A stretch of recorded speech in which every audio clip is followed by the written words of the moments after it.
Hello my dear guys, very good evening to all of you. My name is Hussein Mahmoutiya and I am from Kokrasar. কি খবৰ ভালনে নিশ্চয় ভাল কিয়নো মই সদায় কামনা কৰো আপোনালোকে ভালেই থাকিব বুলি It's good to be good and every day I use that God make it everyone well. যিকি নহওক আজি মই এটা টপিক লৈ আলোচনা কৰিম আৰু এই টপিকটো হৈছে Think big, dream big. I mean মই ক'ব খুজিছো ডাঙৰ সপোন দেখক ডাঙৰ কিবা এটা কৰিব খুজক আৰু যদি আপুনি সৰু সৰু সপোন দেখে তেনেহলে আপোনাৰ জীৱনটো কি হ'ব সৰু সৰুই হৈ থাকিব সেইকাৰণে মই কৈছো যদি আপুনি ষ্টাৰ হ'ব খুজিছে যদি আপোনাৰ সপোন আছে যে মই এটা ডাঙৰ সেলিব্ৰিটি পাৰসন হম তেনেহলে আপোনাক কি ডাঙৰ ভাবিব লাগিব আপুনি হয়তো এটো কৰিব পাৰক আৰু নোৱাৰক আপুনি চেষ্টা কৰক আৰু চেষ্টাৰ ফলত সকলো বস্তু সেইকাৰণে মই কৈছো যে আপুনি যদি চেষ্টা কৰে তেনেহলে আপুনি সকলো বস্তুৰে পসিবল আপুনি নিজেই বিচাৰি পাব যদি আপুনি চেষ্টা কৰে যদি আপুনি ট্ৰাই কৰে তেনেহলে কি হ'ব সকলো বস্তুৱে সম্ভৱ হ'ব হে আমাক সদায় ডাঙৰ ডাঙৰ সপোন দেখিব লাগিব আৰু ডাঙৰ ডাঙৰ মানুহৰ লগত আমাক কি উঠাবহা কৰিব লাগিব আৰু যদি আমি সৰু সৰু মানুহৰ লগত যদি আমি উঠাবহা কৰো নাইবা বেয়া মানুহৰ লগত যদি আমি উঠাবহা কৰো তেনেহলে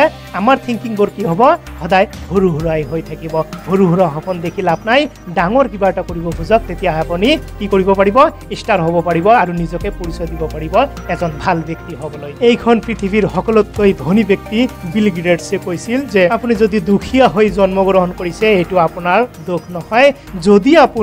আপুনি দুখীয়া হৈ ধনী হ'ব নোৱাৰে তেনেহলে এটো আপোনাৰই ভুল সো ইটস নট এ ম্যাটাৰ আপুনি ধনী পৰিয়ালৰ পৰা আপুনি জন্মগ্ৰহণ কৰিছে নে আপুনি দুখীয়া পৰিয়ালৰ পৰা আপুনি জন্মগ্ৰহণ কৰিছে আৰু হেই আমাক ডাঙৰ সপোন দেখিব লাগিব আৰু সদায় ডাঙৰ ডাঙৰ থিংকিং কৰ আমাৰ মনলৈ আনিব লাগিব তেতিয়া আমি কি ডাঙৰ কিবা এটা কৰিব পাৰিম আৰু হেই আমাক ডাঙৰ সপোন দেখি আমাৰ জীৱনটো আগবঢ়াই লৈ যাব লাগিব তেতিয়া আমি ষ্টাৰ হ'ব পাৰিম তেতিয়া আমি সেলিব্ৰিটি পাৰসন হ'ব পাৰিম সেই কাৰণে সদায় থিংকিং বৰ হৰু নকৰিব সদায় ভাল কৰিবলৈ চেষ্টা কৰিব তেতিয়াহে আপোনাৰ জীৱনটো সফল হ'ব আৰু হেকত মই ক'ব বিচাৰিছো যে আপোনাক যদি মানুহে চিনিয়ে নাপায় তেনেহলে আপুনি এই পৃথিৱীত জীয়াই থকাতকৈ নথকাই ভাল এইটো মোৰ কথা মই ক'ব বিচাৰিছো যে আপুনি ষ্টাৰ হওক আপুনি সেলিব্ৰিটি পাৰসন হওক তেতিয়াহে আপোনাক সকলোৱে মানি চিনি পাব আপোনাৰ পৰিচয়টো কেনেকৈ দিছে যে মই তেখেতৰ ল'ৰা আৰু এনেকৈ আপোনাৰ পৰিচয়টো আপুনি নিজেই দিছে কিন্তু এনেকৈ নহয় আপোনাৰ পৰিচয় আপোনাক দিব লাগিব যে I am mister SM Yahya পায় যে হয় হেই ল'ৰাজন